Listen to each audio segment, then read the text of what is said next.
Kwa nini hatuwezi screenshot au kurekodi application za benki? Hili ni swali nimeulizwa na mmoja kati ya watazamaji wangu. Sawa, nitalijibu kwa faida ya wote.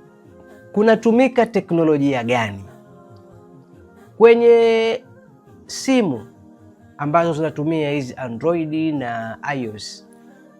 Kuna kitu kinaitwa Flag Secure. Flag Secure ni mfumo wa ulinzi wa simu yenyewe, ni mfumo wa ulinzi wa simu yenyewe, ni kama switch ya simu yenyewe. Nikisema ya simu yenyewe na kusudia hii Flag Secure, sio kwamba unaweza kuingia kwenye setting na ukaizima. Huwezi kuizima wala kuiwasha. Ni mfumo wa ulinzi unaokuja na ile system yenyewe.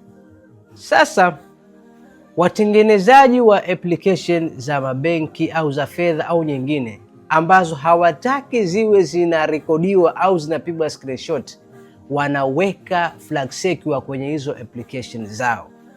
Sasa hebu twende tuangalie. Sasa naanza kufungua application ya benki, nimeshafungua pale.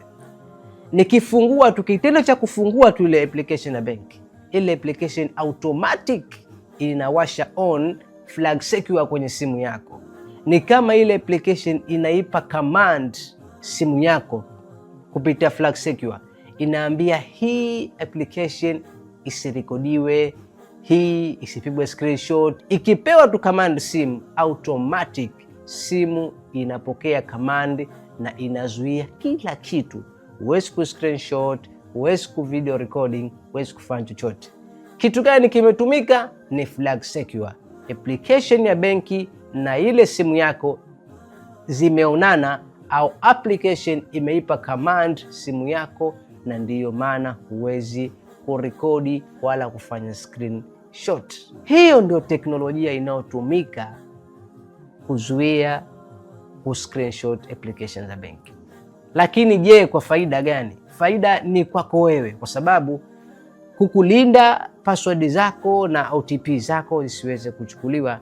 Lakini hata hivyo kukulinda, kwa mfano mtu kaingia kwenye simu yako amekuwekea program ya siri ambayo ina rekodi mzunguko wa simu yako, anaweza kurekodi. Lakini ikiwa hii Flag Secure inafanya kazi, hata akifika huko hawezi kupata chochote.